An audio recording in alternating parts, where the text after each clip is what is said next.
ഞാൻ doctor Satheesh Chandran, orthopaedic surgeon, CH hospital വാരം, mother and child hospital Kannur. ഞാൻ ഇന്ന് സംസാരിക്കാൻ ഉദ്ദേശിക്കുന്നത് കാർപ്പൽ ടണൽ സിൻഡ്രോം എന്ന് പറയുന്ന വളരെ സാധാരണമായി കണ്ടുവരുന്ന കൈയിനെ ബാധിക്കുന്ന, കൈവിരലുകളെ ബാധിപ്പിക്കുന്ന ഒരു അസുഖത്തെ പറ്റിയാണ്. കൈയിൻ്റെ 3 വിരലുകളും ഈ മോതിരവിരലിൻ്റെ പകുതിയും തരിപ്പ്, ഡിസ്കംഫർട്ട്, കൂടുതലും രാത്രിയാണ് സിംറ്റം. ഒരു ഉറക്കം കഴിഞ്ഞ് 3 മണി 4 മണി സമയത്ത് ഉറക്കം ഞെട്ടി ഉണർന്ന് കൈ തരിച്ച് ഇങ്ങനെ എന്ത് ചെയ്യണം എന്ന് പിടുത്തമില്ലാതെ ഇങ്ങനെ മസാജ് ചെയ്യേണ്ടി വരിക, ഉറക്കം ഡിസ്റ്റർബ്ഡ് ആവുക. ഇത് സ്ത്രീകളിലാണ് കൂടുതൽ കണ്ടുവരുന്നത്. ചില പ്രത്യേക അസുഖങ്ങൾ ഉള്ളവർക്കും ഇത് കുറച്ച് സാധാരണ കൂടുതൽ ഉണ്ടാവാറുണ്ട്.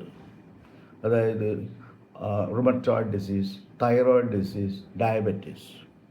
പിന്നെ ഒരു കാരണം ഓവർ യൂസ്, രാവിലെ തൊട്ട് വൈകുന്നേരം വരെ കാർപ്പൻറ്റേഴ്സ്, അടിച്ചു വാരുക, കളികൾ, ഇങ്ങനെ പല ജോലികളിൽ സ്ഥിരമായിട്ട് ഓവർ യൂസ് ചെയ്താലും മസിൽ ഓവർ ഡെവലപ്പ് ചെയ്തിട്ട് ഈ അസുഖം ഉണ്ടാവാം. ഇതിൽ സംഭവിക്കുന്നത് എന്താണെന്ന് ചോദിച്ചാൽ, നമ്മളുടെ കയ്യിലേക്കുള്ള ഒരു ഞരമ്പ്, മീഡിയൻ നെർവ് എന്ന് പറഞ്ഞ ഞരമ്പ്, കയ്യിൻ്റെ ഇതിലെ ഒരു കാർപ്പൽ ടണൽ എന്ന് പറഞ്ഞ ഒരു തുരങ്കത്തിൽ കൂടി വേണം ഈ ഇതിലേക്ക് പോകുവാൻ.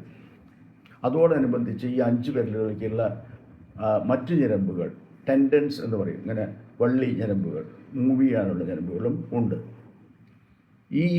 ഇതിനുള്ളിലുള്ള ഈ മീഡിയൻ നെർവ് എന്ന് പറയുന്ന നാഡീ ഞരമ്പ് മറ്റ് ഞരമ്പുകൾക്ക് വണ്ണം വയ്ക്കുകയോ അല്ലെങ്കിൽ വേറെ വീക്കം വരികയോ എന്തെങ്കിലും ആ സ്പേസ് കുറഞ്ഞാൽ അതിനെ കംപ്രസ്ഡ് ആവും.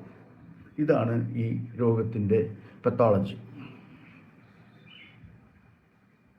അപ്പോൾ ഇത് സാധാരണ കാണുന്ന സ്ത്രീകളിലാണെന്ന് പറഞ്ഞു. പിന്നീട് ഇതിൻ്റെ ചികിത്സ എന്ത് വേണമെന്ന് നോക്കാം. റെസ്റ്റ്, സ്പ്ലിൻറ്റുകളുണ്ട്, ആൻറ്റി ഇൻഫ്ലമേറ്ററി ഡ്രഗ്സ്, ഇതെല്ലാം നോക്കാം. ഇങ്ങനെയൊന്നും മാറുന്നില്ലെങ്കിൽ ഇതിന് വളരെ സിമ്പിളായിട്ടുള്ള ഒരു ഡേ കെയർ സർജറി മാതിരി ചെയ്യാവുന്ന ഒരു ഓപ്പറേഷനുണ്ട്.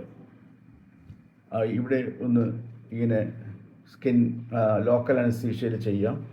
ആ കാർപ്പൽ ടണലിൻ്റെ ആ റൂഫ് പാടെ കട്ടി പിടിച്ചത് ഒന്ന് സ്പ്ലിറ്റ് ചെയ്ത് കൊടുത്താൽ രോഗം മാറും. ഇത് ചെയ്യാതെ വെച്ചാൽ മസിൽ വേസ്റ്റിംഗ് എല്ലാം ഉണ്ടാവാൻ സാധ്യതയുണ്ട്. രോഗികൾ ചെറിയ ചെറിയ കാര്യങ്ങൾ ചെയ്യാൻ, ഇപ്പോൾ കല്ലുകളൊക്കെ പറക്കുക, സൂചി നൂലും കോർക്കുക, ഇതെല്ലാം ഈ അസുഖത്തിൽ ബുദ്ധിമുട്ടായിത്തീരും. ഇതിൻ്റെ സിവിയറിറ്റി കണ്ടുപിടിക്കുന്നതിന് നെർവ് കണ്ടക്ഷൻ സ്റ്റഡി, ഇവിടെ ബ്ലോക്ക് ഉണ്ടോ എന്നറിയാൻ ഇങ്ങനെ ഒരു ടെസ്റ്റ് ചെയ്യാം.